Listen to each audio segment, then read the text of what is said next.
we've got the Schroeder game. Yes. So again, we're not just talking Schroeder scoring. We're talking Schroeder. Lots of Schroeder tweets from me tonight or today. I know, but I mean, again, I'm not taking a victory lap over Schroeder, but again, it's funny just watching the narrative and the chat go. A game like this immediately, the chat fills up with get rid of Marcus. Look at their record without Marcus. Schroeder's doing fine. First game, one game that Schroeder has that's bad. Everyone jumps Don't in and says forget that. Philly. Don't Everyone forget the says Philly that's why. game. Right, I know, but who played well in the Philly game, right? Yeah. Everybody was bad. Tatum and Brown had They collectively their missed worst. Smart there, though. That's my point. They got blown up on the Sure, defensive end. sure. But I mean, it's nobody ever. What was funny about Dennis is for a while he was doing Marcus Smart things. In this game, Yep. he draws a charge. He causes a backcourt violation with pestering defense there. He drives the lane and kicks to Grant for an open three that started that little 8-0 spurt where the Celtics got back into it after they were trailing.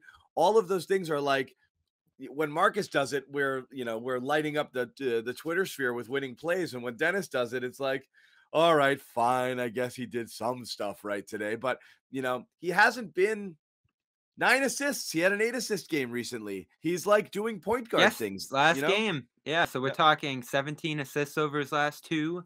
And if we're adding up the points, it was 23 here. And I believe it adds up to 39 over the last two. So just Yeah. offensive engine in key spots, too. I And thought again, Tatum. you have the one, but then there's the 1 point Philly game before that, and then Mm, the game before that against Indiana, it's a 23-point game, 7-11 field goals, 4 or 5 3-point shooting.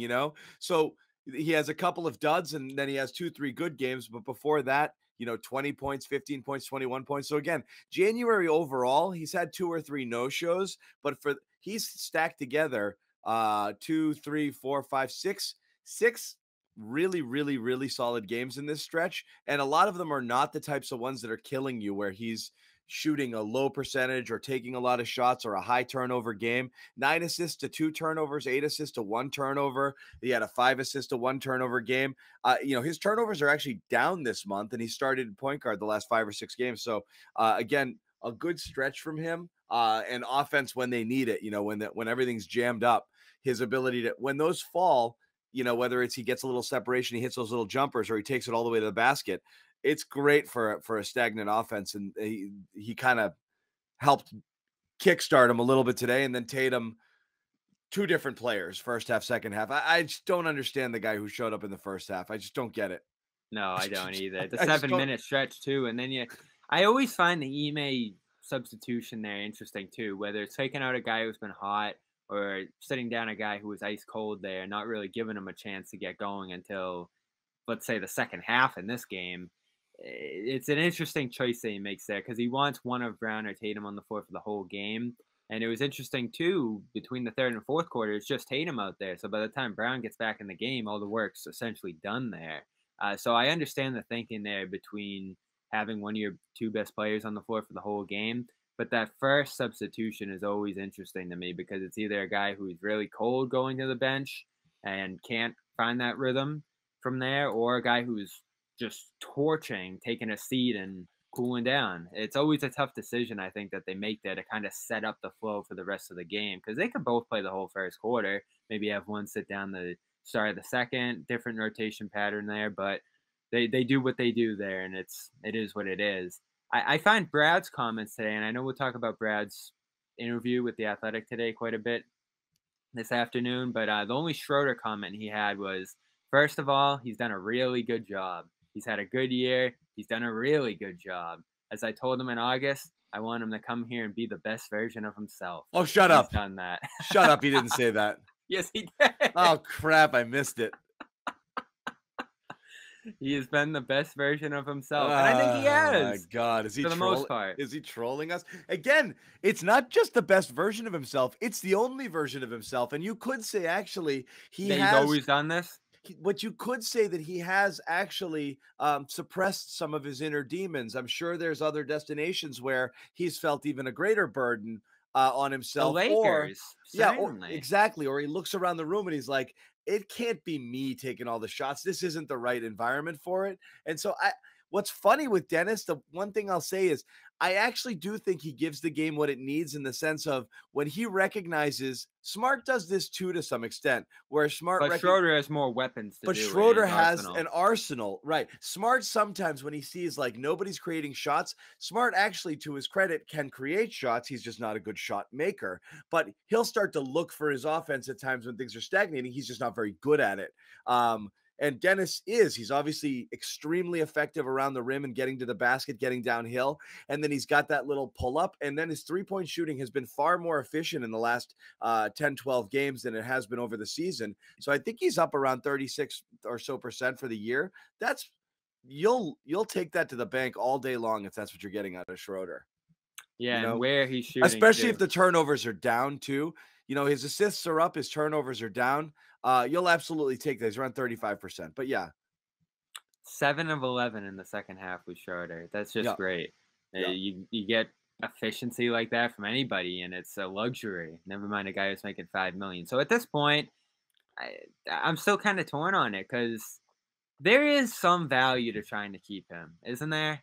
Like there's if you have a chance to keep him around on even another 1-year deal, I know he's going to be looking to cash in here, but say that opportunity isn't available to him, and say you have like a 15% chance to keep him, and it's that or a second round pick.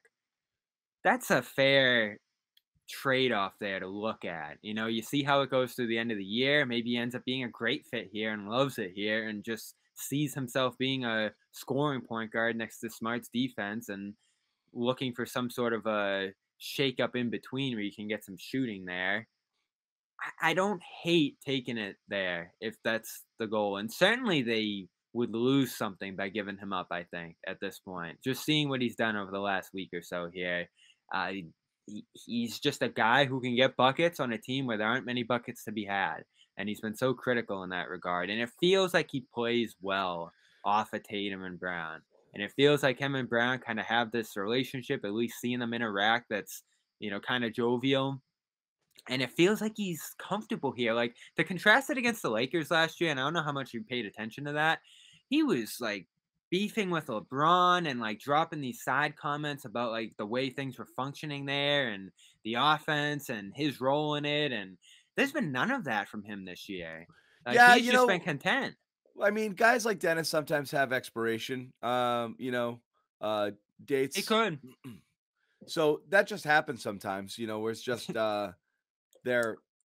that's it works for a bit and then it doesn't work. And then that's kind of it, But it's been bad here so far, especially on offense. So you would think if there was an issue, it would have come up by now. And it hasn't. And it's overall been a pretty effective, efficient year for him. So I don't think there really has to be like a Smart versus Schroeder battle. I know they haven't played well together over the last month or so here, and it's an awkward pairing.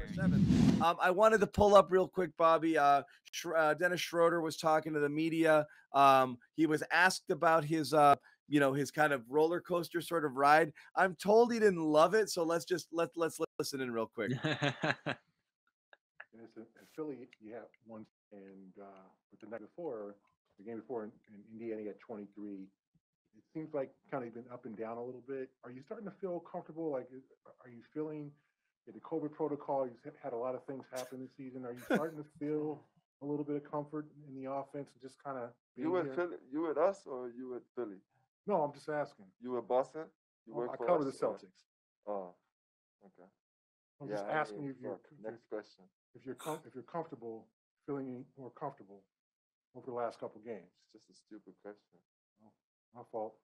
I mean, are you feeling any more comfortable? How did you feel like you played today? Not good enough for you, huh? No, I'm asking about the bounce back. I mean, we won. That's all that matters. I'm a team player. So, at the end of the day, if I got 40 points or 1 point and win the game, I'm going to be happy with it. So, at the end of the day, I'm a team player, try to win some games. And in Philly, we didn't come out right. We played terrible. And that's it.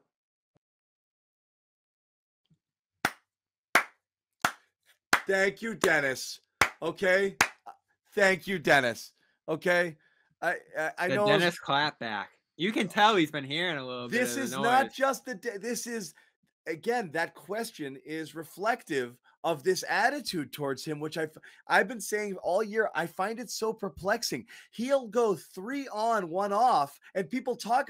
That's not a roller coaster. It's not equal parts up and down. Yeah, that is weird way to look He's at that. mostly playing well, and especially late. It's not one on. He had one bad game in Philly, but that was 2 games ago. He's coming off a really solid 8 assist game, followed by a 23.9 assist game. And you're going 2 games back and saying, remember 2 games ago when you weren't good, but you were the game before that. So 3 out of the last 4, you've been excellent. But boy, are you starting to feel comfortable? Like, what are we talking about? Like, he's had, if you stacked up his game logs, he's had 30 good games, 10 bad games. It's not 1 and 1. That's it. But the mentality is, oh, what one night he's not getting treated fairly. One night it's unplayable, and the other night he's. It's so weird. It's everywhere. It's not just here. I have conversations with my casual friends, and the first thing they'll say is, "I don't know about Schroeder, man." And I'm like, "That's your takeaway, you know?" But he is a magnet for that. He's such a polarizing figure. It's become an echo chamber. And again, like, I know I'm the negative. Did you see his body language? He was like, as soon as he started getting asked, he's like, I wish he didn't have a mask on. He's like, here we friggin' go. But well, even in the Brad interview in The Athletic, it's like, I think Jay asked the question that was like, oh, you're getting rid of Dennis at the deadline, right? And Brad was like, I don't really talk about a guy's future. And that was when he gave Dennis the praise that he did there. I guess there's just this consensus, and this is really where NBA coverage is gone. It's in the cap sheets, and it's in, just the outlook. And we've all said it. Yes, there's not a great chance that Schroeder's part of this team into the future. So that sort of runs down into, all right, they need to make a move on him. All right, he's really not a part of this team right now. So it's easy to blame everything on him, and it's easy to just send him packing at the end of the day, which seems like it's going to be the move. But like I've said, let's just look at it this year in a vacuum. Forget the contract. Is he a good fit on the team, and is he helping them? He's helping them. He's helping them. That you point out the times where the fit didn't work, but he has helped them immensely this year. I would credit him single-handedly with 3 or 4 wins, and I question whether they would have. There's another 2-3 games they would have lost if he wasn't there either. Huge swing. Listen, everybody has a home. Some guys get bounced around the league a little bit and they can't find the right spot. I don't think there's a lot of games they've lost entirely because of Schroeder. There's moments where he feeds into some of the he stuff drives you other crazy. guys are doing. Yeah. And he's not really a solution to what they need. But it's more good than bad. He's still a maddening player because he's got his tendencies. But you know what? Let's put it this way. Tatum and Brown and Smart are maddening players for what they do sometimes. But when the good clearly outweighs the bad, you just recognize it's part of the package, But as soon as the pendulum starts to swing, then you can start to say, okay, Russell Westbrook is that guy. The Russell Westbrook experience at his peak is, there's going to be turnovers. He's not a terrific shooter. Sometimes he's going to take his teammates out of the game, but holy crap, sometimes you just get out of his way and he takes over a game. And then as he gets less and less effective, now you start to really hone in on the stuff that's bad, because the bad is clearly outweighing the good. We're not there with Dennis. The good has outweighed the bad. He's definitely an imperfect player. But I even think his defense has been much better than what people give it credit for. He'll have some lapses and some gambles and some times where he's not in the right position. But overall, I actually think he's done a pretty good job. He's pesky. He gets up on guys. He picks them up early. I don't think that's. I think that the knock on him defensively has been a little bit slanted too. He's played a lot, and they're still a top 5 defense. So he's part of the picture there in terms of the success they've had. He's not killing you. That's the point. They talk about him like they talk about him like he's Kemba, and he's not. He's not. He's not Smart either, but he's much closer to Smart than Kemba, And let's just think about that. We're projecting forward on Schroeder, but let's look back. You had Kemba last year, who could only play every other night, was this massive defensive liability and an inefficient guy. All of a sudden, you don't have much flexibility. You flip out Kemba. You still have this big, massive cap hold on the sheet from Horford, so you can't really go out and get a point guard. So you get this gift of a guy who's, one, able to get out there every night, Two, pretty efficient, 44% from the field, 35% from three, 85 from the line shooting for a game, and doesn't kill you defensively. He's probably just a neutral in that regard. So you look at the numbers this year: 5 assists a game, 3 rebounds a game. It's all who he's always been. And this team, more than others, needs the stuff that he brings. So I sort of look at it as, and I know money's going to be part of the equation here, but if you're limited in what you can offer him, and he really likes the spot, and he has a big role here. Let's remember the role part of it. Is there money out there for him elsewhere? Sure. But is there a role like he has in Boston where he's playing 30, 35 minutes a night? I think that's the reason why I don't know here. if there is or isn't. If he's but that doesn't even Well, matter. there to me, was this Bobby. year. If he's a one and done rental, the Dennis Schroeder experience was more positive than negative. That doesn't mean he couldn't tank. You could go through a stretch of bad Dennis, and all of a sudden you're like, all right, starting to kill you now. That's possible. It just hasn't happened enough yet. It's been more good than bad, but he's being judged just for the bad performances, and people forget about the good ones. It's the opposite of what happens with Tatum and Brown. And I know Tatum and Brown are your stars and people love them and they've been around, so they deserve more leeway. But the best analogy of all is Jimmy's, where he says, Celtics fans and media, it's like Brown, Tatum, and Smart are their children, and they can do no wrong. I don't like the way, It's always somebody else's fault. It's the system. Oh, the school system, or the coach was bad, and that's why my kid wasn't playing. Like, oh, the teammates don't pass. Like, it's everybody else except, and so you got to take it out on somebody. So they take it out on the new guy, and Schroeder has no rope. Rob was that guy last year because he wasn't in the club yet. What's good though? Rob was getting killed for the same exact way Dennis was, for the small blips, and people were ignoring the really good stuff. And what's good though is that Brad and Ime seem to really like him.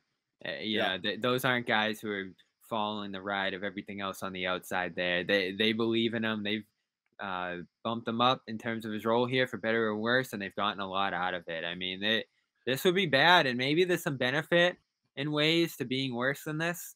But it would have been really, really bad if he wasn't here in many, many spots. Now, in terms of what we're thinking, what we just talked about in terms of pushing to the playoffs and going all out on this run and feeling like you're in a better spot than you are, that's what I worry about with him. Because if he is going to leave and you just do this mad dash to the playoffs and you fall on your face and lose in 5 round 1 and he just walks away, that's not great team management. If you can go out there and get 2 second-round picks or whatever it's going to be for him, in terms of the long view, that might be smart, and it might reflect sort of a bigger picture approach that we want to see the team start making here. So if they do that, you'll feel decent about that, right, John? Because, Schroeder's not the difference. He's helped you a ton. He's filled a massive hole, but he's not the difference between you being in the first round and the second round, is he? So there's a big picture here that you need to navigate as well. It's just for a lot of people who are criticizing Dennis, I don't think that's where they're coming at it from. I think they look at him as a problem, and that's something I don't see. I think he's helped them and played well throughout this year, and I don't know. I really don't know what it is about him that just draws people's ire. I guess he's just an easy target because of his standing on the team. I really do. I props to Jimmy, because I think that's my favorite analogy for this situation. He's not in the circle. It really was. Again, I don't want to pinpoint you, Bobby, but I mean, you were doing this with Rob, and because we were defending Tice, it was crazy. And we're not recognizing what we see. Again, not a perfect player, but the good. It's that. Sometimes it comes down to elite skill. For me, I'm never making Dennis has an elite skill set with some things that he does, and most people don't. The fact he can do things, he gets to the basket for a point guard at an elite level. He is phenomenal at it. Not just on this team, league wide, he is as good as far as point guards go as getting downhill. He's very good at it. It's always been his thing. Rob has elite things that he does, so that more than makes up for some of the deficiencies. And I do think is a false equivalency when we're just putting a check in one column and then check in the good column, check in the bad column. The check in the good column, when you're doing it at such a high level, should count for 2 or 3, and that's what Dennis does. Creating offense by yourself on a team that is offensively challenged has huge, huge value on this team. And let's put it out there for the fans, for the chat, for everybody involved. If you could sign him to a 2-year, $14 million deal with a second-year player option this offseason, you're doing that without thinking, aren't you? Yeah. Like, that's just obvious. You'd rather have this guy than not. The trouble, I think, when you take a big picture look at it, is that you're probably not going to be able to have him around. And listen, players don't care about that stuff. And people keep saying Schroeder off the bench. We've seen the Schroeder numbers. The splits hugely favor him as a starter, running with the ones. You know, even they with really Smart, do. You want to look at him and Smart as a duo. Still immensely positive as a pairing, despite the visual issues we have with it and just how it's faltered in some big spots. Taking the big sample from this year, when Smart and Schroeder play together, they get positive minutes out of them. Which is where I would, again, love to see them commit with the full lineup when Smart comes back. I am not making this a referendum on Smart. Smart does different things for you, and he has value to this team. But I'd love to see committing to one point guard, one big, and decide who that is. And if you thought it was Al and Rob needed to come off the bench, I would think it's stupid, but I would understand the philosophy behind it. I think it's obviously I don't Rob. think you can sit Rob. I think it's obviously Rob who starts, but I would have understood at the beginning of the year when Rob was. It's obviously Rob, and you know that's how I feel. And then Al to the bench, and then pick which point guard goes. If you sent Smart, I don't think it would be the worst thing in the world. But if you sent Dennis, that's fine too. But I think that's what you have to do eventually.